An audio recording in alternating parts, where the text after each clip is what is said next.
All right, guys, it is 11:40. Hey. Hey, it's 11:40 a.m. on September 20th. Hey there, Dr. G. Hey there, Marcel. So How'd it it, go? it lasted all of 7 minutes. And Uh-huh. yeah, the honor came in and he said upon reviewing it, he has one question for Conrad Erbes and is do you understand section 3 subsection 2 that says this provincial court does not have jurisdiction to deal with libel and slander? Are you aware of this, Mr. Erbes? And then Erbes is like, well, I'm not sure what that section is. And then he read it to him and he's like, oh, I'm familiar with that section now, but I thought this was a settlement arbitration where I could still apply for my $35,000 of damages. And his honor is like, well, since I don't have jurisdiction in this, this Marcel, do you have anything to add to this? And I said, no, Your Honor. I didn't even. That's all I had to say. And then he says, I am dismissing this claim. You're all dismissed. Woohoo! So Fucker. Anyway. I forgot to mention the one thing. I guess I could have replied back saying, well, I'm seeking you know, reimbursement for my reply and the affidavit, Your Honor, and I could have got my $75 back, but I forgot about that. Oh yeah, you could have done that. Yeah, I totally forgot about that. It was in there. I had all my notes all ready to go, handwritten notes of all my documents all over the table. Of course. And Yeah. I'm filming this right now just to let you know. Let me see. Yeah, so you can see documents ready to go, ready to go, ready to go, ready to go with my drink. Yeah, anyways. So you're the first person to call, and then I'll call my old man next. And the most hilarious part is outside, they're doing the weed eating. They're like doing the bushes. And I had to go outside and ask the guy who's doing landscaping to take a break between now and 12:30. And I can go outside and tell him he can get back to work now. So that was another concern about the noise. Well, that's great. Congratulations. Yeah, I'm glad it was like that. I mean, you kind of knew it would, but you never really know if that's how it's going going to play out, going right? to go. Yeah, and of course in front of me I also have on August 14th, or no, I also wrote the settlement letter, and maybe I'll read that to my audience here as well. This was before the settlement conference. August 31st, I wrote this letter for the conference of today, September 20th. And what I did is you have 14 days before your settlement conference. Both parties have the ability and should submit any evidence that they wish the judge to review and have 7 days to give that to the other party as well.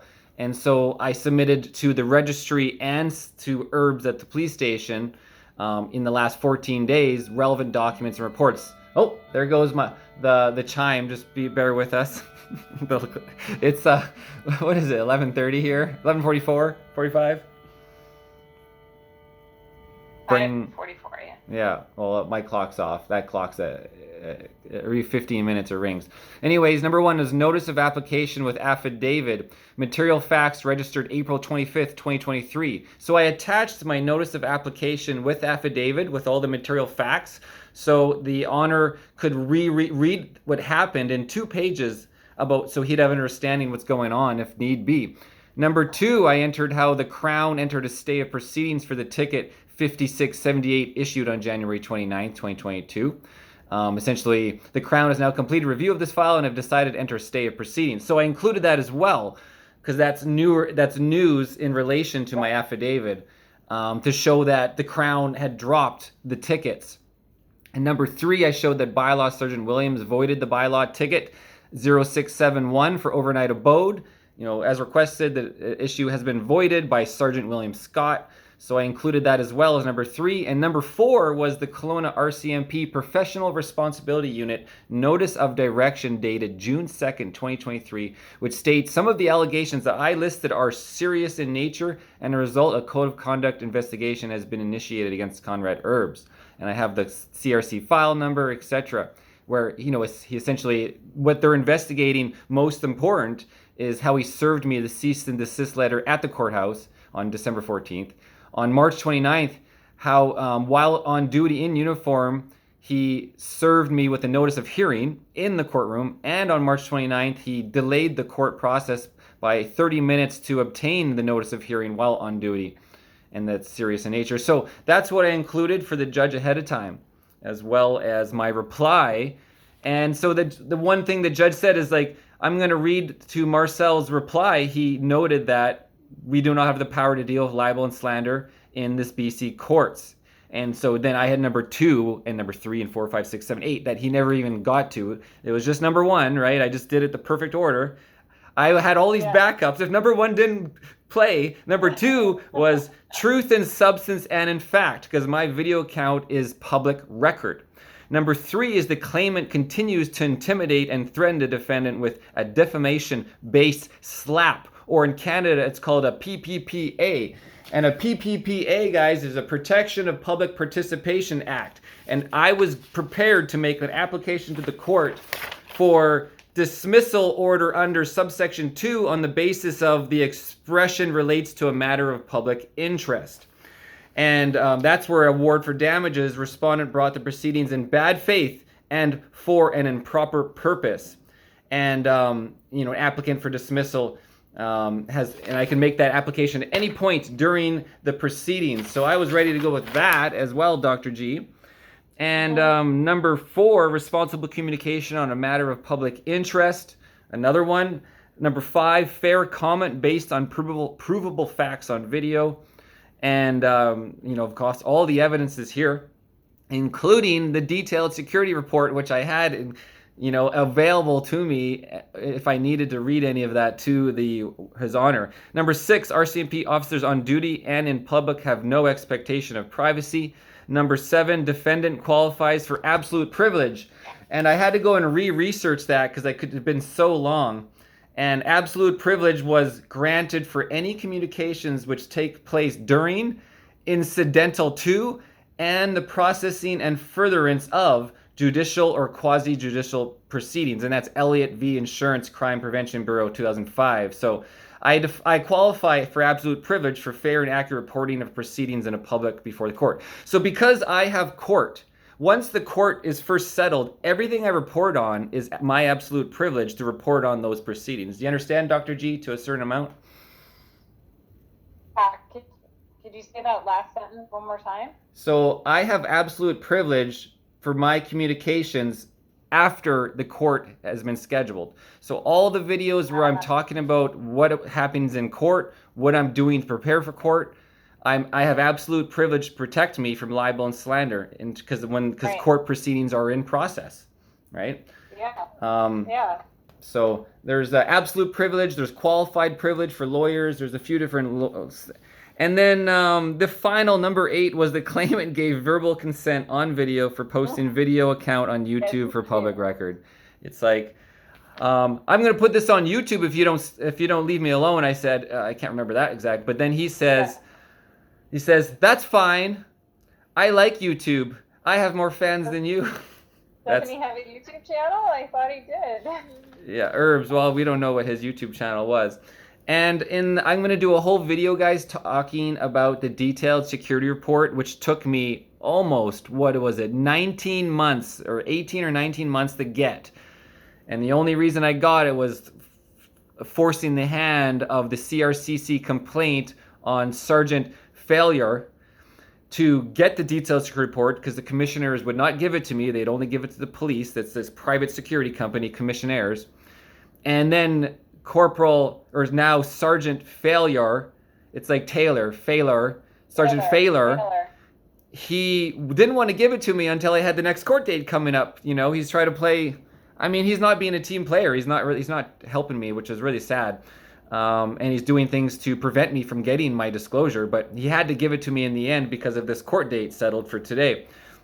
And so we're going to do a whole video about the security report, which, guys, it shows prejudice against the Freedom Convoy. It shows prejudice against me specifically as a known protester and a news correspondent. So we're going to blow that wide open, guys. And Yeah, this is one for the books, guys. I'll just read you a little excerpt from it while I still got everybody on the phone But here. they also were saying, don't forget to say, well, maybe you'll say it when you're like giving this report, but you know, how the reason why they came to see you in the first place, you were causing a disturbance, and then in this report, it kind of doesn't even say that at all, right? Okay, yeah, let's go. Thank you for that, Dr. G. So in Conrad Erbes' synopsis, this is the only thing he disclosed with a copy of his ticket and a picture of my truck. But he says the commissioners explained that the male had been causing disturbance throughout the day in relation to the freedom mandate protests. Commissioner witness, which they redacted. And now the commissioner report is Steve Rath, as I suspected. So Commissioner witness Steve Rath provided detailed security report to police. And here you have the report, which doesn't say anything about me causing a disturbance throughout the day. Instead, it labels me a protester, a known protester, and this goes into the prejudice. So I wasn't causing a disturbance. So Erbes lied in his synopsis. And what makes it even worse was, let me just find this for a second here. I'll pause this. Hold on, guys. Okay, I found it, guys. At 19:56 hours, RCMP arrived to Stewart Park. KSOC was informed. So KSOC is like the security company's head office. Informed. Security met with the officer, Conrad Erbes, and explained that there was a concern the person in the RV was going to take abode for the night. And due to the fact that the RV was a known protester, my RV, what the hell? Going to take a boat, and due to the fact that the RV was a known protester, so the RV is the known protester, security wanted assistance relaying to the individual that he could not camp out front of City Hall overnight. RCMP informed security that the subject had a propensity to be verbally aggressive and belligerent with city staff, including bylaw, fire department, and the RCMP. So belligerent, Marcel. I'm aggressive and belligerent. So the RCMP came over knowing that I'm a protester, knowing that my RV is a protester, and well known in the news with 42.7 million views, may I remind you, in those 2 months of January and February, and came at me using every tactic they could to hurt me, using the police powers improperly. You know, improper use of police authority, neglect of duty, improper attitude. Yeah, so we'll get into that. So that's crazy, guys. So we have proof of coming at me, not because of me being parked there, but only because I'm a known protester who didn't cause a disturbance throughout the day. So thank you for that. I'll better give some other people a call. I'll give my dad a call and let everybody know the good news, that the civil lawsuit is now squashed. And now I have court date October 30th for the second ticket that he issued me in court on December 14th at the courtroom door on December 14th, the second ticket, 9757, whatever it was. Erbes would know these things. Being a police officer, he would understand how the courts worked and like what was actually, you know, which court to actually go to for, you know, the slander. Well, in terms of, yeah. Keep going. In terms of that, I have a reply that was in my material facts. I have a reply in my material facts with my affidavit to what you just stated, if you want to continue. Oh, well, I was just saying you would think as a police officer you would kind of understand these things, but, you know, he doesn't seem like, very knowledgeable in these. Yeah, so material facts number 20, guys.